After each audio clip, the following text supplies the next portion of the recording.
Hello there, wonderful people. Welcome back to my Shipwreck of a channel. Today we have a great review, per se, and a hot take, I think. I'm gonna use the video of skill up in there so you can see the spoilers. It applies to me as well. I'm gonna talk smack about Shadow of the Erdthree. In case you didn't play it, go play it. It's amazing. That's the short version. Go fucking play it right now. You can you can come back after you finish it, and it's gonna take a while because it's huge. So, first and foremost, let's talk about the controversy. Shadow of the Erdtree in the Game of the Year list. Bam. I think it deserves a nomination, but I'm 100% sure that it doesn't deserve the win. So be careful about that.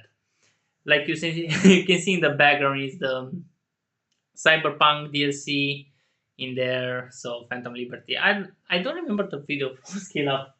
Fuck, I watched so long ago. Anyway, I needed some gameplay and I think he won't be upset if I steal his video. I'm not gonna put anything from him, I just want the gameplay. He has such a good presentation, his editor is amazing. I don't have an editor, so deal with it. I'm doing it all by myself and practical, as you can see. So I think he deserves to be nominated, but I think that Phantom Liberty deserved as well the nomination for Game of the Year. If you remember in my Game of the Year list, I put it there and I think I got it a pretty high spot. I really enjoyed the game. And let me explain. Why do I think that it deserved the nomination and not necessarily the win? I'm gonna get about that later on. But the nomination deserved it because like you and me, we have time and we have money to play multiple games along the year. But somebody does not. Somebody maybe is not that lucky as us and he will just buy a game and he's gonna play it for the rest of the year.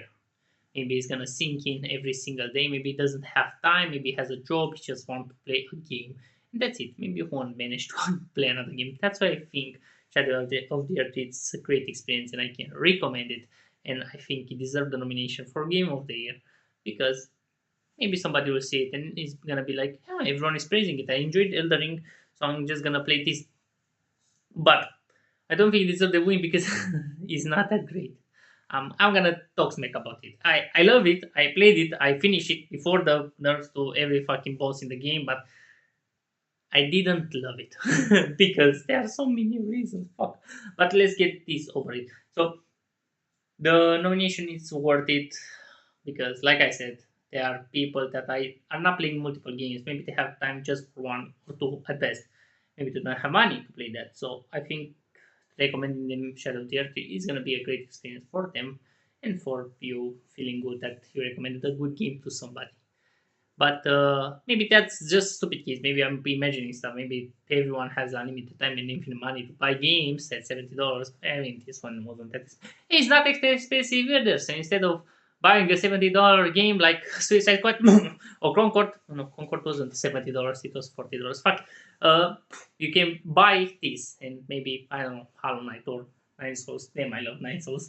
But beside the point. Damn, I'm going all over the place. This. So I think it deserved the nomination, and I will talk a little bit about my opinion about the game because I'm gonna put it on my list as well. Fuck, I think I'll even give it a high spot. I'll replay it. Maybe I'll replay it before doing that video. I want to check the other games, Path of Exile 2 and Indiana Jones before I'm doing my full top 10 games of the years or things that I recommend. And Shadow of the Earth is gonna be there. Maybe it's gonna even get a high place. Okay. So I enjoy it, but a few things I have to say that are really bad for it. First and foremost, you need to fucking play more than half of the game to get to the DLC, and that's gonna be a bummer for lots of people. Not for me. I enjoyed them. I just finished Dark Souls 3 and I had a fucking blast. I just finished the full game and the DLC in less than 3 days. And I didn't even play that much. I think I have just 20 hours or something like that. I had a blast playing it with my friend. I didn't finish Dark Souls 3 before that, so but I finished Bloodborne with the DLC. I finished Sekiro. I finished so many other games. So that's how they do it. Even though for Sekiro they don't have a DLC. Fuck it. Fuck them. Anyway, I think that's a downside because Elden Ring is so has such a wide reach that it should not be looked so far the DLC. Maybe it is, maybe for the purest people from Souls like community, maybe. But I'm thinking in the perspective of somebody that does not play that many games. Like I said earlier, maybe somebody does not have the time to spend so many hours in the games, being need the time to get good or something like that. So it should have been a little bit earlier. I enjoyed Mog and Radan are one of my favorite bosses, up there with Melania and the Black Sedusus, I think is the name. Oh, fuck, it's been so many years. But I think these four bosses are one of the greatest. So I enjoy that. I enjoy that I have to beat them again just to join the DLC. But for a consumer, for a day-to-day basis, it's kind of bad thinking. They should have think about everyone when they did that. But as long as they, I don't know, get good and get there, it's fine. It's fine. It's completely fine. Maybe they would even enjoy the journey, you know. And so it's like are not about the ending; it's about the journey that you're doing, or something like that. I don't know. The graphics are kind of meh. Are just modern learning, so I don't have anything to add. I'm not disappointed. I'm not intrigued. The visuals are amazing. It's literally a piece of art every scenery, especially when you get in the lens between the no lens between is the fucking base game. What? Damn, my brain. I'm getting older and I'm becoming a I don't know golden fish or something like that. The lens of shadows or something like that. Fuck, it's so interesting. Even though they look amazing, they are kind of boring. I can name you more than three places. I can name you the Lavender Sea or something like that, where there were all the flowers in there. The main zone where you see the veil on the thing, and the storm castle. That was the line in there, and that's it. I don't know. All the other things are kind of basic. The mesmer dungeon is kind of meh. I almost didn't even find the boss. So I don't look at guides. When I played Souls likes, I don't look at guides at all. I'm just going blind, and after that I'm coming to for a second playthrough just to get everything or something like that to clear everything that I want to clear to get every armor piece and stuff like that. I like to platinum those games. But for this one, I didn't look at guides. I went blind. I almost didn't find Mesmer because I didn't found it. Like somehow I missed him, and I was like, "What the fuck should I do?" And it's an optional boss, I think. Maybe I don't know. I beat him eventually. I found him in the top of the castle, and I was like, "Yeah, sure, fuck you." It was an amazing fight, though. So Mesmer was a highlight. I understand what they made the statue with it. I will talk about more boss fights. I mean, not that many boss fights because I don't remember all of them. They're boring. Most of them are boring. Somehow, I don't think they are all fleshed out or that interesting to begin with. But I will talk about that later. So the design is really good. The graphics are really good, but kind of meh. Nothing too memorable. Like I remember first time when I got into Lindal or the Lucaria School of Art or something like that, or the erdthree capital, and I was like, I was mesmerized about that. Or the first time I'm going to the storm castle, fuck storm castle. I don't know how do you call it. The one when you get in the tornado and everything is stopped in time. That was really great. There are spectacles, but this is meh at best. I don't know. I don't remember any of them. Nothing too memorable about them. I just went to the dungeons and I finished the game. That was it. I didn't feel that big of a joy. I enjoyed it for the moment, but it wasn't as big as when I played for the first time entering. That was like really great. This one was like eh, more Elden Ring. Fuck it. But I already finished Elden Ring like 4 times, so I didn't needed more Elden Ring. I needed something. I wanted that Zvuk again. How do you pronounce that Zvuk? Fuck it. Anyway, so I didn't have anything. Every time I saw something, I was like, "Yeah, that's nice." And then I went past it like it was nothing. The map was like really boring. I didn't even find the whole scatter tree. I had 16 at the end of the game, so I beat it Radan. Oh fuck spoilers! I said that it's gonna be spoilers. There were two signs in there with spoilers, so not my fault. So the scatter tree. I'll talk about that next, but first let's talk about the boss fights. The boss fights are a spectacle, but kind of meh. I don't remember any of them besides Mesmer and that stupid fucking lion that pisses me off. Or that stupid thunder attack that was literally covering the whole map, so you were like dead. And I think it was that bitch with two swords. I don't remember her name. And the Radan with Miklat. That's it. Four bosses. I don't remember any of them. The Putrid Knight. Who the fuck was that? The stupid finger bitch. I never heard of it. See, that's what I'm talking about. I can remember some bits of pieces because I'm not dumb, but they're not that memorable for me. I mean, the designs were cool, but that's it. Nothing. You don't heard anyone about talking about the Lord of Flame of Madness, or I don't know, Frenzy Flame, Lord of Frenzy Flame. Who the fuck talks about that? It was a cool house, and that's it. It just went and go like. eh. That's what I'm saying because in the first game, everything was like really interesting, and you heard people talking about every single boss in there, and the Voidborn, or the Millennia, or I don't know, the Black Sedissus, or the Water Dragon, the Dragon of Nightmares. Even that was such an obscure boss that I don't think 90% of the people didn't saw it.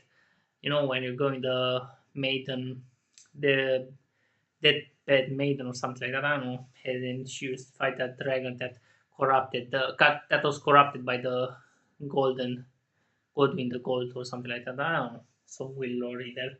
The lore in this game is like, yeah, Queen America didn't want her son, sent him to the land of shadow to, you know, do her beating where she was born. She was born in there, and she just left that place to conquer the whole world. And she was ashamed of where she began, and she covered it in a veil that hide everything. And I don't know, so convoluted.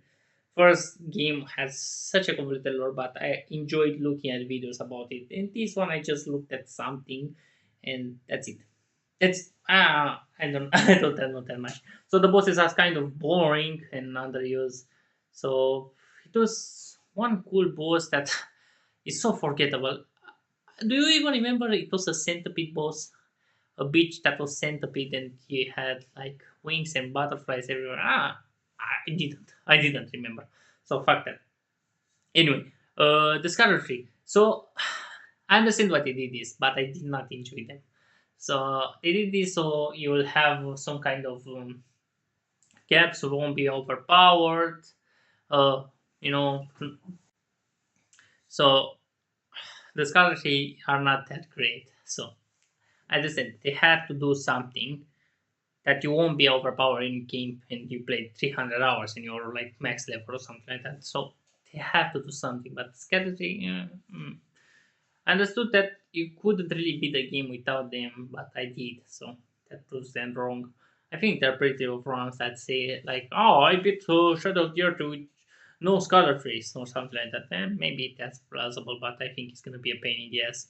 I collected just what I found along the way. I didn't really get out of my way to find them. I didn't get out of my way to find any armors, pieces, or something. I just went by.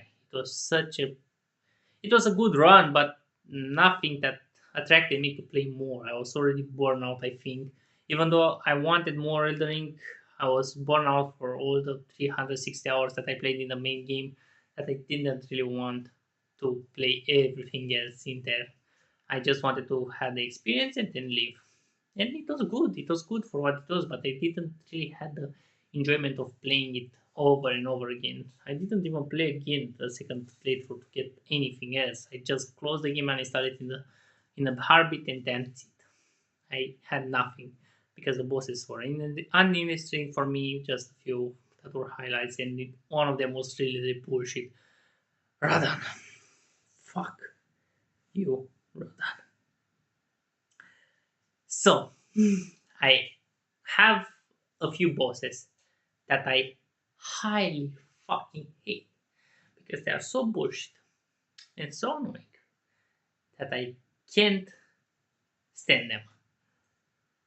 One of them is Nameless Puppet. I talked about that in my review of Flies of P.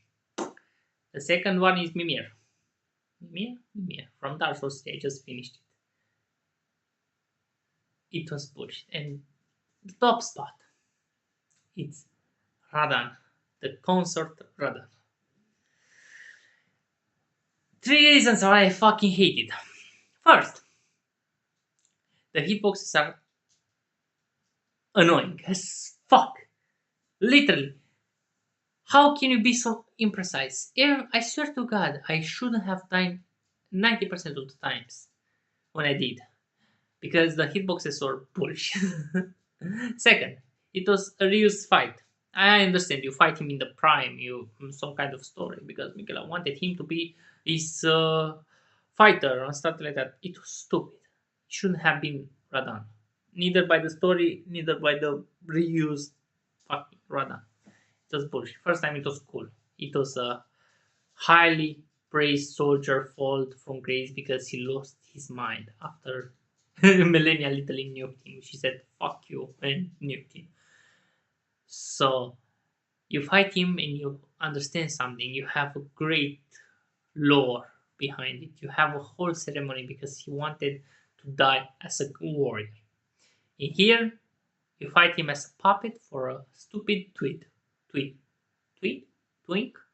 a stupid twink. For fuck's sake, it was so bullshit. It shouldn't have been him. You should have either Smoke or something, somebody else. I don't know. Revive Millennia. Just imagine how pissed off everyone would have been if Millennia would have come, or I don't know, Godwin the Gold or something like that. Anyone but him. It was not unnecessary.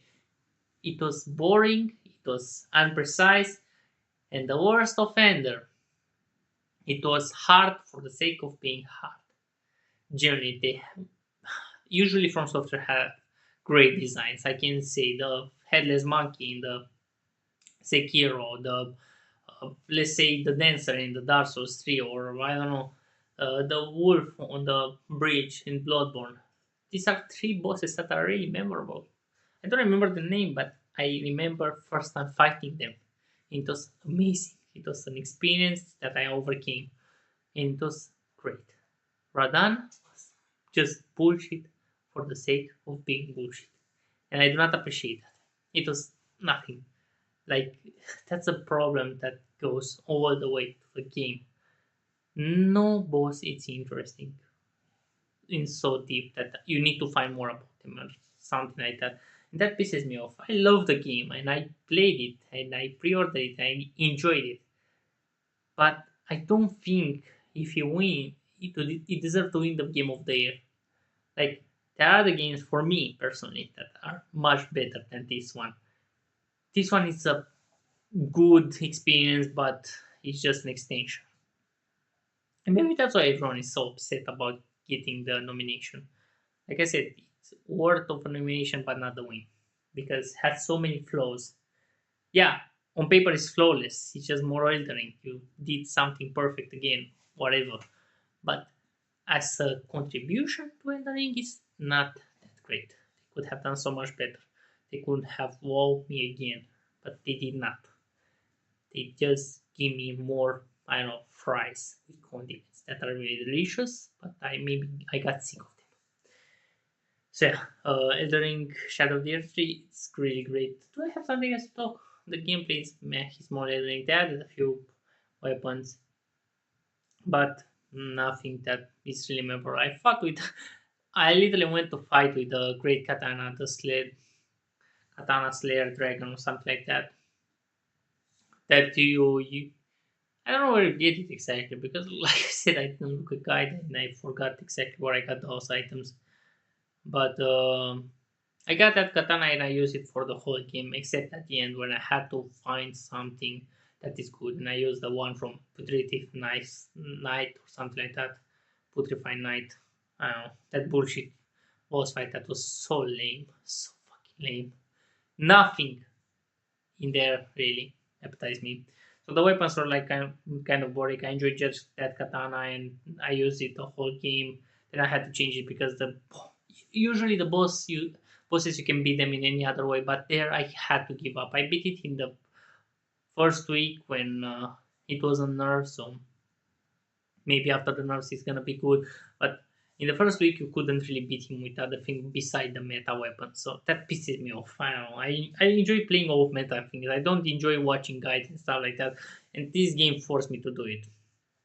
But in conclusion, if you enjoy Elden Ring, for sure you enjoy this.